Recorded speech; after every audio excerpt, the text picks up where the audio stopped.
उपासना नर नारी नहीं कर सकेंगे। अब जो किसी प्रकार का भविष्य में आने वाला है, बाबा जी कहाँ आपको मोड़ लेंगे ये कोई नहीं कह सकता है कि कहाँ से किस तरह से लोगों को अपने परमार्थ में मोड़ दिया जाएगा। उसकी छोटी मोटी एक रूपरेखा आपने हरिद्वार में देखी। हरिद्वार का कोई भी नागरिक किसी भी जात पात का आपके सत्संग से, सत उपदेश से, आपके प्रेम और सेवा से कोई मुकुर नहीं सकता। सब लोग बड़े भाव श्रद्धा में रहे और ऐसी श्रद्धाओं का परिवर्तन पहली बार लोगों को देखने में हरिद्वार वासी स्वयं अपने को कहते हैं और हम लोगों ने भी महसूस किया जो यात्री थे। ऐसा मालूम होता है कि जरूर परिवर्तन होगा, लेकिन साधक प्रेमीजन किस तरह की कठिनाई, तपस्या, बाधाएं जो सामने आती हैं और किस तरह से उसको निकालते हैं, तो ये तो प्रेमियों का एक बहुत बड़ा विश्वास है। और सब लोगों ने अपने अपने भक्त बनकर भगवान के साथ में ऐसा काम किया। कठिनाई का उन्होंने पूरा सामना किया और अपने भी उज्जवल हुए और भगवान जो वो तो उज्जवल था ही, लेकिन स्वयं भी उसके साथ उज्जवल हो गए। स्वयं की कीर्ति हुई और भक्तों ने अपने भगवान की भी कीर्ति की। तो ऐसा निर्मल संत मत का जो प्रचार, जिसकी आज भारत में जन जीवों के लिए उपकारी है और समय भी उपकार के लिए आ रहा, उसकी प्रतीक्षा समय आपकी कर रहा। आपको भी चाहिए कि जिस तरह से आपको अपने कल्याण की प्रतीक्षा कराई जाए समय की, उसी तरह से हम लोगों को भी करना है और समय का फायदा अपने मनुष्य रूपी मकान में रह करके करना।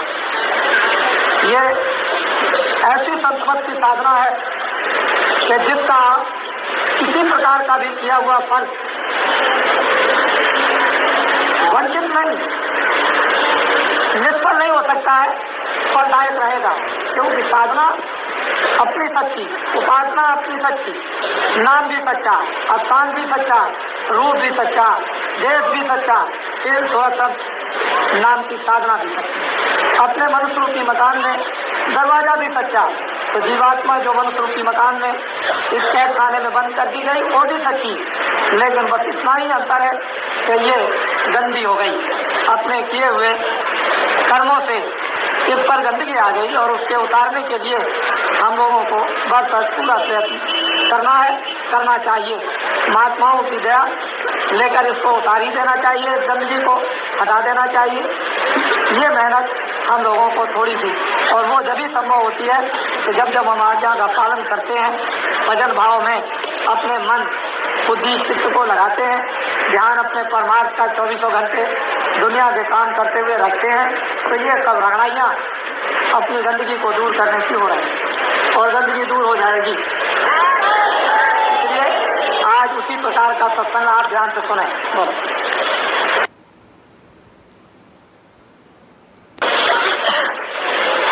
सबकी आदि शब्द को जाना, अंत सभी का शब्द पिछाना। आरंभ में जो रचना सत्रों से महाकाल पुरुष ब्रह्म, पार ब्रह्म ईश्वर, आद्या महाशक्ति, ब्रह्मा विष्णु महादेव, देवी देवता, उसके बाद नर सृष्टि मृत लोक, फिर उसके बाद 84 से नर, जो भी सृष्टि का विस्तार हुआ वो सब नाम पर हुआ। सतलोक में नाम भरपूर है, वहाँ किसी प्रकार की कमी नाम आवाज शब्द की नहीं है। ऊपर से जब विस्तार हुआ तो सारी जीवात्माएं नाम पर आवाज पर आई और आकर के लिए विस्तार करती स्वयं भी चली आई और शब्द भी विस्तार करता हुआ पहले से आ गया। उसी पर फिर उन्होंने विस्तार किया, आकाश बन गया, हम नहीं आए, जमीन तैयार हो गई, हवा तैयार हो गई, पानी तैयार हो गया, अग्नि तैयार हो गई, हम आए तो इसके अंतर्गत हमने अनेक विस्तार कर दिए। जो चीजें हम देखते हैं अपने शरीर से बनाई हुई, मकान बने हुए, सामान बना हुआ, कपड़े बने हुए, हम इसको पहनते हैं, ये सब बाद में हमने इस आकाश के अंतर्गत जमीन पर रहकर के विस्तार कर दिया। तो पहले विस्तार करने वाली आवाज आई, उसने विस्तार कर दिया आसमानों का, सूक्ष्म तत्वों का, उसके बाद जीवात्माओं को उतारा।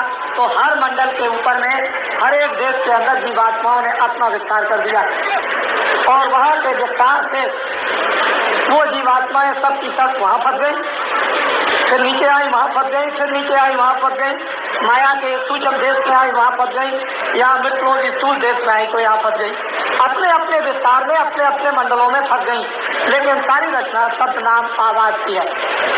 अब जब इधर आ गई तो आवाज से आई, दोनों आंखों के पीछे बैठ गई। जब तक गंदगी नहीं थी तब तक आवाज का सबको बोध था, दर्शन का सबको बोध था, दिखाई भी सुनाई भी देता था। लेकिन धीरे धीरे जब गंदगी आई तो आंख और कान बंद हो गए और आवाज बराबर अपना काम कर रही है, दे रही है, आवाज बोल रही है, लेकिन हमारे आंख और कान बंद हो गए, न सुनाई देता न दिखाई देता। तो सारी रचना आवाज शब्द की नाम की है। नाम और शब्द आवाज ना हो तो कोई भी रचना किसी भी मुल्क या किसी देश में नहीं टिक सकती। हाँ, तीन लोक और चौथा लोक, शब्द रचे या सब ही थोक। सब चौथा लोक हो, तीन लोक हो, यहाँ हो, सब जगह पर सत्य की रचना से ही रचना हुई। बिना आवाज की रचना से ये रचना नहीं हो सकती। भाई क्या भाई बोलो। शब्द सुरत दौधार समाना, पुरुष नामी के प्राण। कहते हैं कि शब्द और सुरत ये दोनों के दोनों उस अनामी के बिना ये जीवित नहीं रह सकते, क्योंकि ये सारी धार वहीं से आवाज की आई और उसी धार से ये सब जो कुछ भी खेल हुआ वो हुआ। बिना उसके नहीं, वो वहां से आवाज को बंद कर दे तो एक धर्मांतर के अंदर भी यहाँ कुछ भी नहीं रहे, न जमीन रहे, न आसमान रहे, न पानी रहे, न आदमी रहे, न ये कुछ नहीं रहे। सारा का सारा आकाश जो कुछ भी है, धुआं से भी बारिश बनकर उड़ करके न मालूम अपनी अपनी चीजों में स्वाभाविक भी जा करके समा जाए। लेकिन जब तक आवाज का काम हो रहा है तब तक इस रचना का विस्तार जो है वो अनुभव में आता है, महसूस होता है, मालूम होता है, दिखाई देता है। आवाज फिर जाए बात खत्म। जब जीवात्मा मनुष्य रूपी मकान से, उसमें भी आवाज है, पुरुष में भी आवाज, जीवात्मा में भी आवाज है, वो भी मनुष्य शरीर में गुंजारमान करती है, लेकिन पर्दों में होकर के उसकी आवाज उन्हीं पटों में टकराती रहती है। आवाज उसकी मालूम नहीं होती है। जब वो सूरज शब्द की धार के साथ मिल जाती है तो उसको पता चलता है कि मुझमें, मेरी आवाज में और शब्द की आवाज में क्या है, तब उसको अनुभव होता है। तो सारा खेल सूरज का, धार का, वो सब उसी आवाज के ऊपर है, वहीं से उसकी आवाज निकल रही है, उसी में से ये सब सुरतों का अलग अलग दिन में विस्तार हो।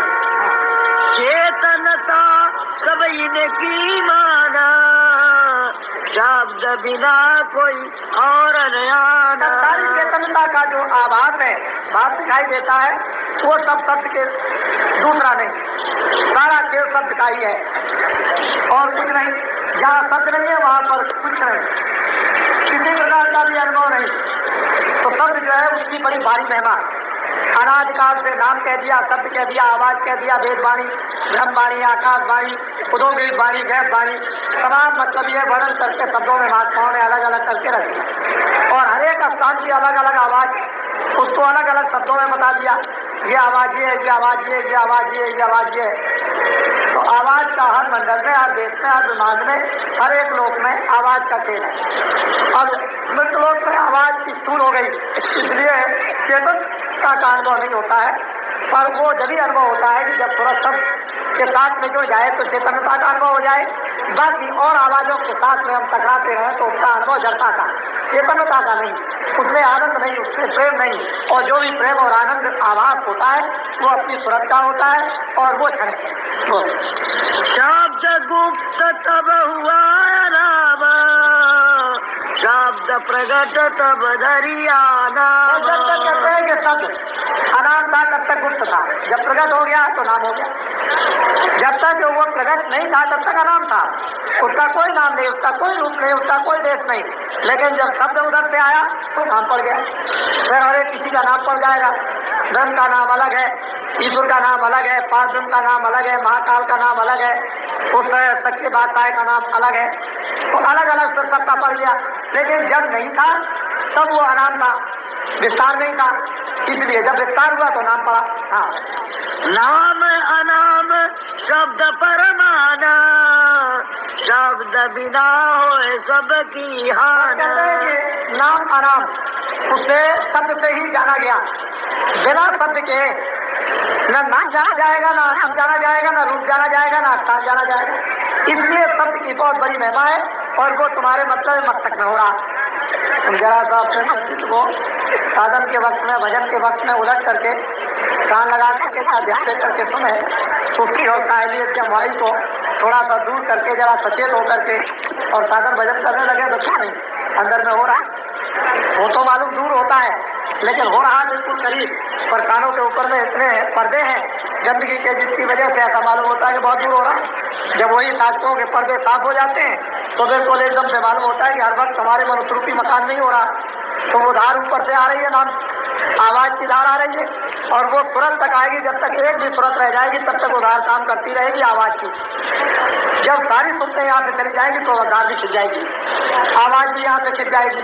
तो बराबर 24 घंटे आवाज लगा रही है ऊपर से नीचे को, और जिस तरह से बिजली आती है और जाती है और आती है और जाती है, इस तरह से काम करती है ताकत का। अब ये चाहिए कि तुरंत उसके साथ जुड़ जाए तो आने और जाना और आना और जाना इसका हो जाए। हाँ, जस अग्नि तदरूप बखाना, तस तदरूपी शब्द नाम। पर जैसे अग्नि अग्नि में मिल गई उसका कोई आवाज नहीं रहता, वो एक ही रूप हो जाती है। ऐसे ही थोड़ा शब्द में मिल जाए तो एक रूप हो जाए, उसमें कोई फर्क नहीं रहता है, क्योंकि सूरज भी उसी का एक छोटा सा बालका का कण है, छोटा सा एक जर्रा है, और शब्द तो है ही, तो शब्द है वो तो दरिया और समुद्र है। अब ये उसमें मिल जाए तो उसी का रूप बन जाए, उसी ताकत को ग्रहण कर ले, ताकत का रूप बन जाए। अब जब तक ये अलग रहती है तब तक उसे उसका आभास नहीं होता है, और वो रूप और वो बोध नहीं और ज्ञान नहीं, वो शक्ति नहीं, वो प्रेम नहीं, वो आनंद नहीं आता है। लेकिन जब वो मिल जाए तब छोटी सी आग को बड़े ढेर में छोड़ दो, पता ही नहीं चलता है। एक बूंद को बड़ी बाल्टी में छोड़ दो, मालूम ही नहीं होता है। एक बूंद को तुम किसी दरिया में डाल दो, क्या पता चलेगा, उसी का रूप बन जाएगा, लोग कहेंगे समुद्र है। ऐसे ही जीवात्मा तो शब्दरूपी समुद्र में जब ये पड़ जाती है तो बस उसका पता नहीं चलता है कि क्या वो भी समुद्र है। हाँ, शब्द ही कारण शब्द ही काज, शब्द रचाया सगला साज। सारा का सारा साज सामान शब्द जो है वो काज भी है, काम करने वाला, और शब्द कारण भी है। कारण भी बनता है, काम भी बना देता है, दोनों काम विस्तार भी कर देता है, शब्द सिमटा भी कर देता है। जब महात्मा नहीं मिलते हैं तो ये विस्तार भौजाल का हो रहा, जब महात्मा मिल गए तो उसी शब्द ने सिमटाव कर दिया कि तुम ऐसे फंस गए और ऐसे निकलो। अब वही तुरंत इंद्रियों के दरवाजों पर ताकत खर्च कर रही थी, मन को दे रही थी, विषय विकारों में ताकत काम आ रही थी, उसी को लौटा करके और नाम के साथ में जोड़ दिया।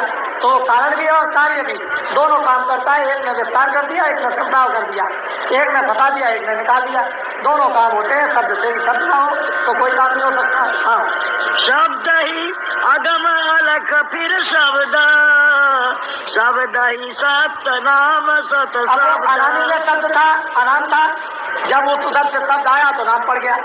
वो अगम पड़ा नाम, अलग पड़ा नाम, सत्य पड़ा नाम।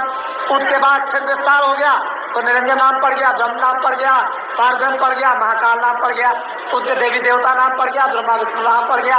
फिर हमारा मंडलों में पूरा शब्द का विस्तार है।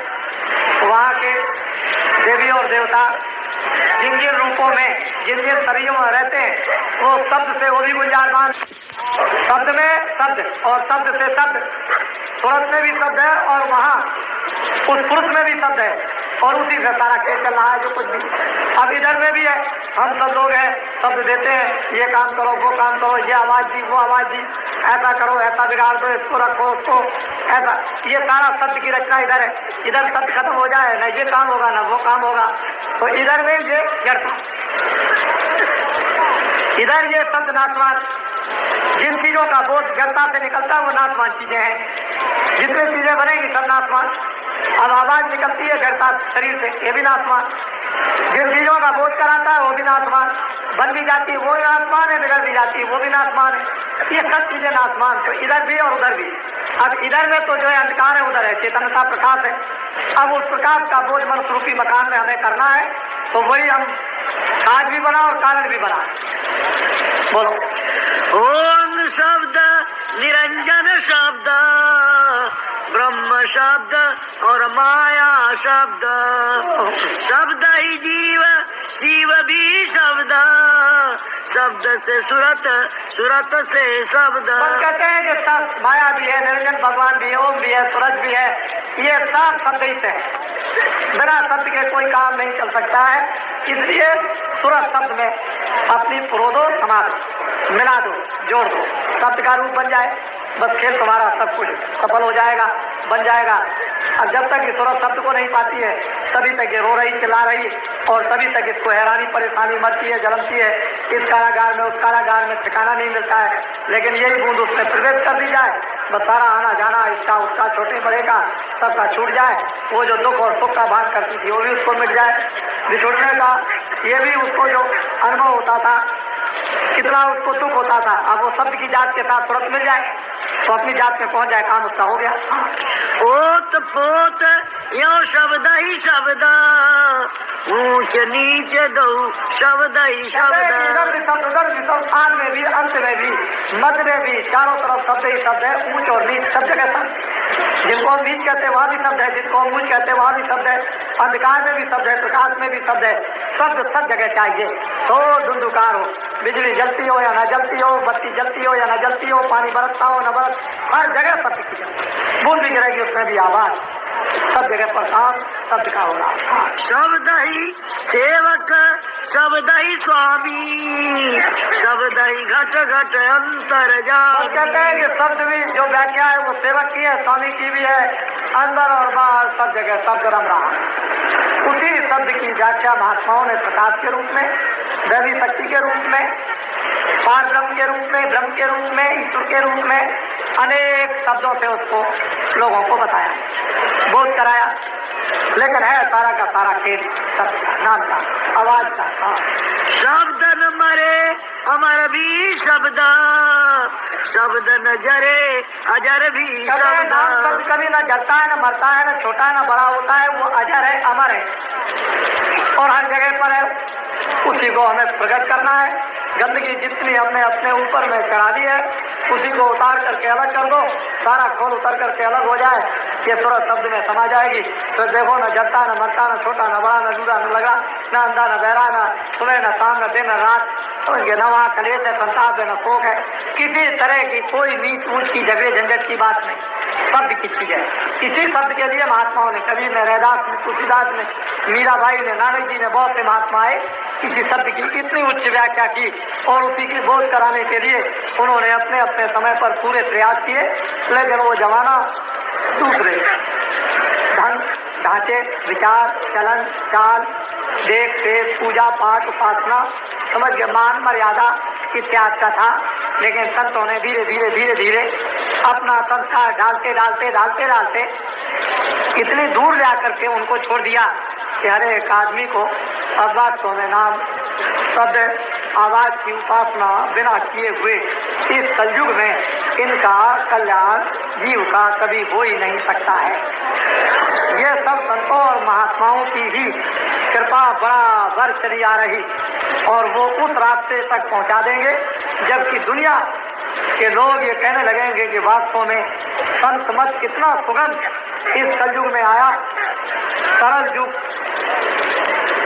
सरल कर्म युग और सुगम, कि इतना सुगम और सरल इस कलयुग में संतों के नाम शब्द का प्रचार, उसकी साधना में सफलता, अनुभव, सूरत शब्द के साथ जुड़ जाए, ये सब संतों ही की कृपा से सब होता चला आ रहा और अब आगे इसी तरह से होगा। और एक वक्त और एक समय आएगा जबकि भारतवर्ष में लोग सभी संत मत को स्वीकार कर लेंगे। जात पात के विवाद छोटे बड़े ये देख रहे हो, ब्राह्मण क्षत्रिय वैश्य हर कौम के लोग तुम में सम्मिलित हैं, बैठे हुए हैं, कोई किसी को पूछता नहीं। भावना बिल्कुल एकदम किस तरह की हो गई कि हम सब एक ही हैं। हो तुम एक ही, सचमुच एक ही हो, एक देश के हो, एक घर के हो, एक रास्ते के हो, एक आराम के हो, एक आनंद के हो, एक प्रकाश के हो, एक शक्ति के हो, एक पिता के हो। लेकिन यहाँ आकर जब तुम भूल गए तो 12 रास्ते 12 बाट अलग अलग हो गए। कोई कहता है मैं ये हूँ, कोई कहता है मैं ये हूँ, भिन्न भिन्न से। और ये सब क्यों हुए भूल कर? लेकिन जब समझ आई तो यहाँ सब बैठ गया। अरे हम तो एक घर के रहने वाले थे, अरे क्या छोटे और क्या बड़े, चलो अपने घर में चले। ये जो सूप बना हुआ है अपनी पूंछ में, इसको खोल करके अलग करो और हल्का हो जाए, चलो अपने घर में चल पड़े। साथ के साथ छोटे बड़े लग गए इस काम के लिए, अपना सौभाग्य समझने लगे और अपने जीवन को जो बचा हुआ था उसको धन धन कहने लगे।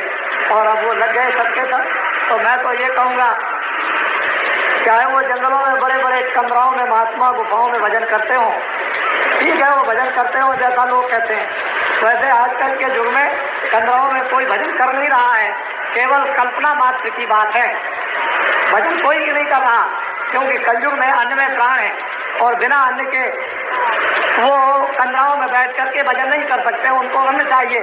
जब लोहू में, जब हड्डी में, उस समय पर जब प्राण थे तब तो लोग बैठ करके हजारों बरस तक कमराओं में भजन कर सकते थे, ठीक था। तो वो सतयुग द्वापर और त्रेता समाप्त हो गया।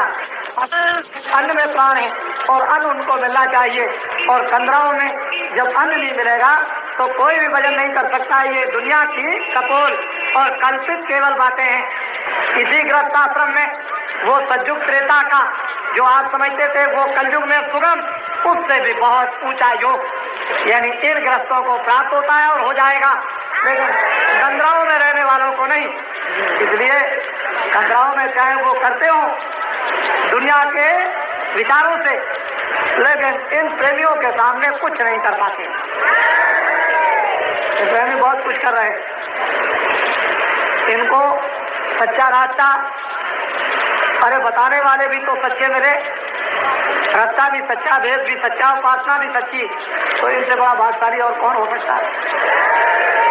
हरिद्वार में महात्माओं ने, आपने देखा 100 की टोली, 50 की टोली हर वक्त आती रहती थी, कितनी श्रद्धा। वो भी ये कहते थे कि भाई हमको ऐसा सत्संग सुनने को कभी नहीं। मान गए, नादू भी मान गए, क्योंकि वो भी तो आदमी है, अरे वो भी तो जीव है, वो भी तो मन बुद्धि रखते हैं, वो कोई सोना तो नहीं है। हमारी तरह से उनको भी सर्दी गर्मी जाड़ा लगता है, उनको भोजन पानी की जरूरत पड़ती है, वो भी तो मनुष्य हैं। अब रह गई कपड़े वाली बात, तो अगर कपड़े से कहीं भगवान सिद्ध हो जाए तो कल हम सब लोग गेरू कपड़ा पहनने की क्या बात, क्योंकि जब गेरू कपड़े से भगवान सिद्ध हो जाए तो सभी पहनने के लिए तैयार है। न गेरू से सिद्ध होता है, न सफेद से सिद्ध होता, न लाल और काले से सिद्ध होता है। सिद्ध होता है तो आत्माओं के जगाने और पवित्रता, महात्माओं की कृपा से सुगम कलयुग का जो नाम मार्ग उसके मिलने पर होता है। लेकिन वैसे कहें कि वैसे कुछ हो जाएगा तो हाँ। शब्द गुरु और शब्द ही दास, शब्द बिना झूठी सब आस। शब्द का एक रूप छोटा और वो शब्द एक गुरु, वो गुरु का काम और ये शिष्य दास का काम। तो शब्द दास भी बने और शब्द गुरु भी बन जाए। एक शब्द जो है गुरु बनकर ज्ञान देता है, एक शब्द वो है कि जो दास बनकर के सेवा और आज्ञा और भक्ति करता है। सूरज उसी का छोटा रूप, एक कतरा, एक जर्रा बालुका का कण, वो दास बन गया और वो शब्द एक महान गुरु बन गया, ज्ञान देता है। हम उसकी भक्ति करते हैं, आज्ञा का पालन करते हैं, उसमें मिल जाते हैं, लय हो जाते हैं, लीन हो जाते हैं। तो एक विस्तार कर दिया, दास का भी काम कर रहा है और गुरु का भी काम करता है, ज्ञान का भी काम कर रहा है। तो इधर भी शब्द और उधर भी शब्द, सारा खेल नीचे से ऊपर तक आवाज का, शब्द का नाम। हाँ। शब्द न बिन से काया, खोल का विनाश होता है। जड़ता का विनाश होता है, पर्दे का विनाश होता है, शब्द का विनाश कभी नहीं होता है। सूरजों के पर्दों का विनाश होता है। सूरज तो दिखाई देता ही, बादल आ गए, मालूम हुआ कि सूरज छुप गया, पर्दे हट गए, सूरज अपनी जगह पर। तो शब्द अपनी जगह पर है, बाकी नाश होता है काया का। चाहे पशु काया हो, चाहे वो पंछी काया हो, चाहे वो पतंगों की काया हो, चाहे वो स्थूलता की काया हो, काया का विनाश हो जाता है, शब्द का कभी विनाश नहीं होता है। सूरज का कभी विनाश नहीं होता है। जब तक सूरज पर्दों में रहती है तब तक इससे उस पर्दे में, उससे उस पर्दे में काया का विनाश होता जाता है। जीवात्मा का विनाश नहीं होता है, लेकिन उस काया में फंस कर जीवात्माओं को तकलीफ होती है, क्योंकि वो जड़ता में फंस गई। उन्हें अपना सुख, अपना आनंद, आराम मिलता नहीं, अपना ज्ञान मिलता नहीं, इसलिए वो बेचैन और तड़पती रहती है। तो पर्दों के द्वारा जीवात्माओं को तकलीफ होती है। एक शब्द तकलीफ पाता है और एक शब्द जो आराम पाता है।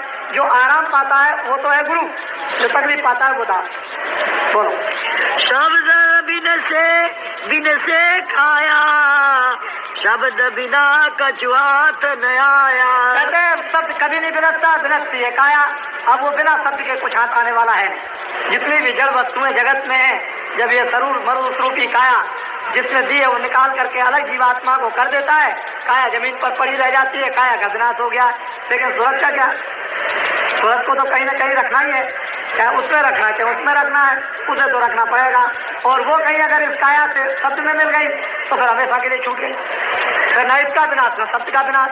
हाँ, शब्द कहा सब संतन सारा, शब्द बिना कैसे निर्वार। हमारे संतों ने आकर के शब्द को वर्णन किया, जितने भी संत आए, और ये कहा बिना नाम बिना शब्द के जीवों का निस्तार छुटकारा नहीं हो सकता। अब उसकी जरूरत और आवश्यकता कि शब्द को हम पहचान लें, शब्द का रास्ता जान लें, दरवाजा जान लें, तो उसी से निस्तार हो जाएगा। जब भजन करते हो तो इसी निस्तार के लिए करते हो कि शब्द सुनने में आ जाए, हम उसको पकड़ लें, उसको जान लें, उसको पहचान लें, उससे जुड़ जाए, मुझे पकड़ ले। इस तरह से जैसे कि बाप उंगली पकड़ता है, ऐसे ही शब्द हमारी सूरत को पकड़ ले तो हमारा निस्तार छुटकारा हो जाए जन्म और मरण।